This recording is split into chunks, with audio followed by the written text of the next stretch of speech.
Absolutely so.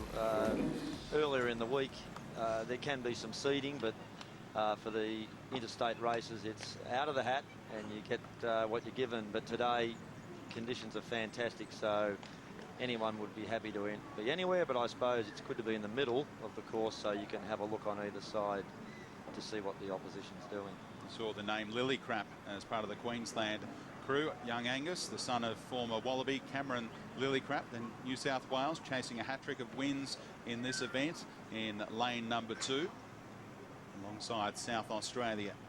Two-time champs. Their last victory came here at this venue back in 2005. Coached by Richard Van Hooydonk and Alastair Matthews. Tasmania in lane 4.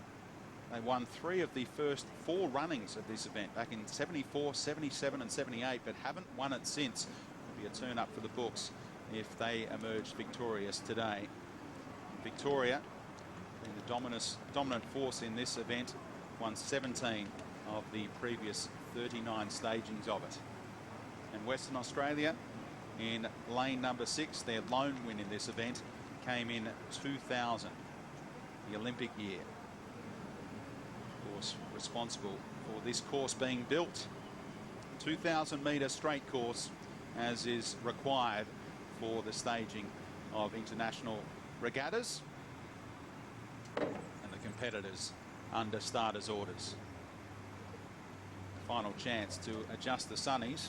They've got to be perfectly positioned because there's no time to waste over that 2-kilometre journey. Queensland, New South Wales, South Australia. Victoria, young Harry Fox, who's the grandson of Victoria. Lindsay Fox, part of Western that crew in lane number 5.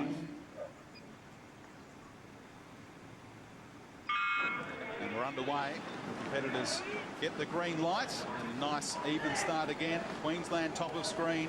New South Wales alongside them in lane 2, then South Australia in 3, Tasmania in 4, Victoria in 5, the favourites you'd think, and Western Australia in lane number 6.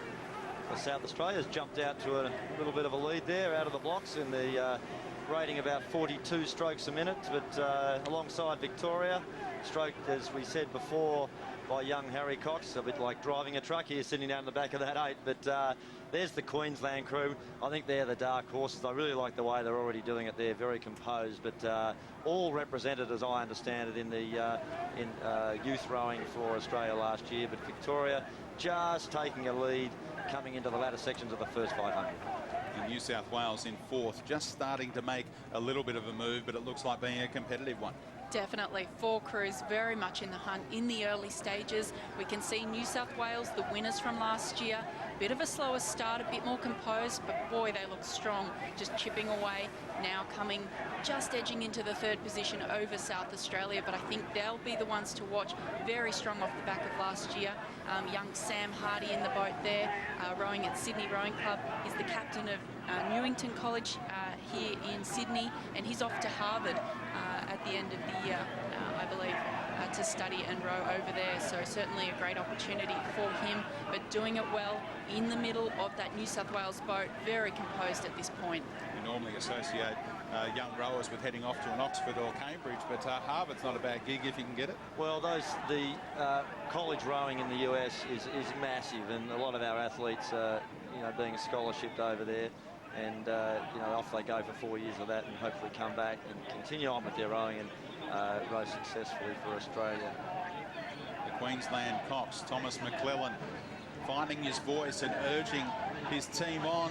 Queensland, wow, how tight was that? Queensland and Victoria separated by virtually nothing at the 750-metre mark. Yes, certainly you want to be in the hunt in the 8. It's over so quickly.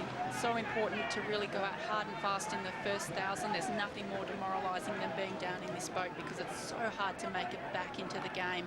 Really important to come out with the pack, but then it will be what happens at around the 1250 mark in the middle of that 3rd 500 of the race, which is also critical.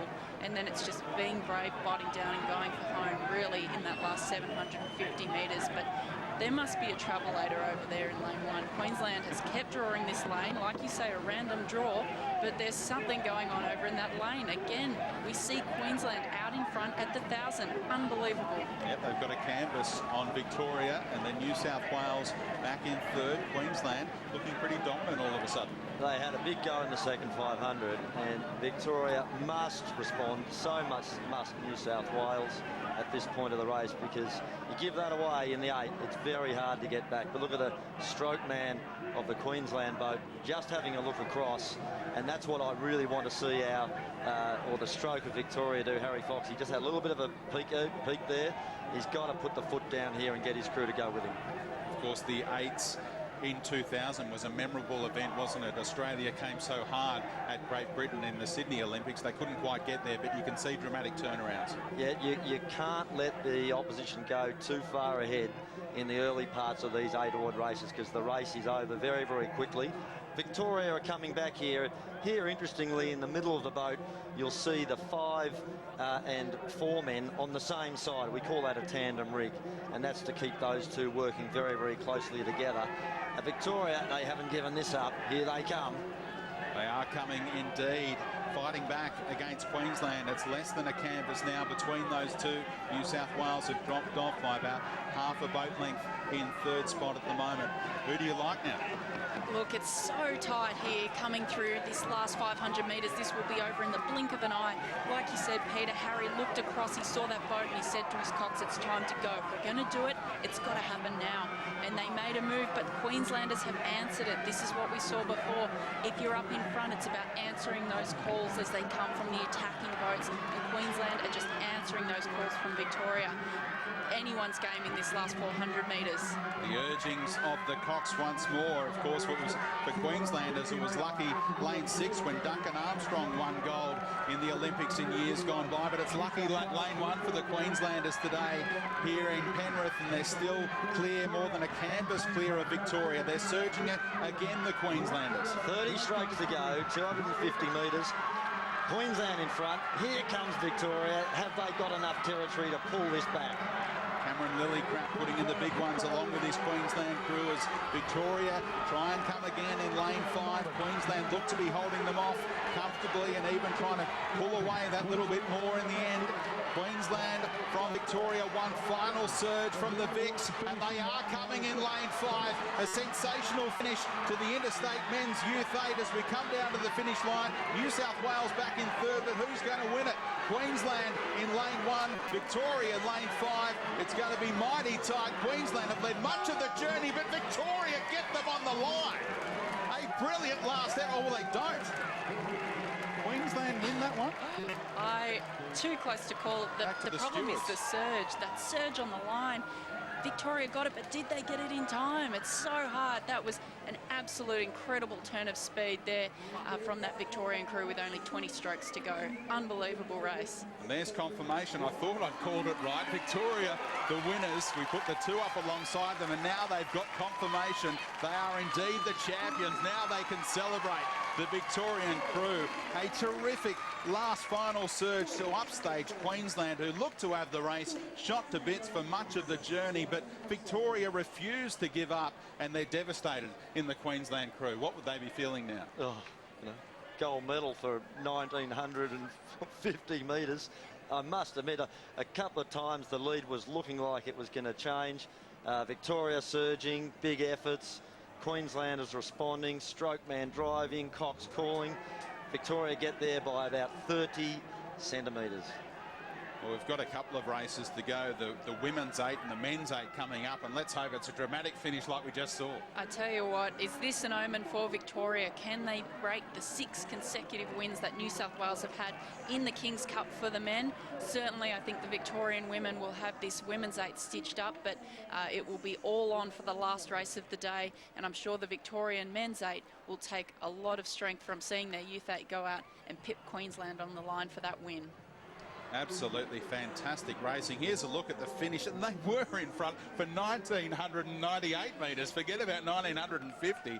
Extraordinary finish. And it took a little while for the confirmation to come through. They'll be celebrating the youngsters from Victoria. So along the dominant force in this race, it's now 18 wins out of 40 stagings of the Interstate Men's Youth 8. They'll collect the Noel F. Wilkinson Trophy once more.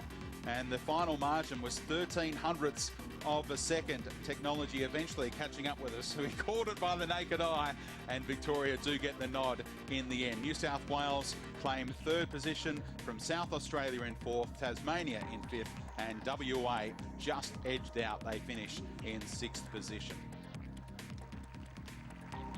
Fantastic racing. Let's hope the women's 8 and men's 8 live up to that. That was brilliant to watch. Stand by for the women's 8 on the other side of this break.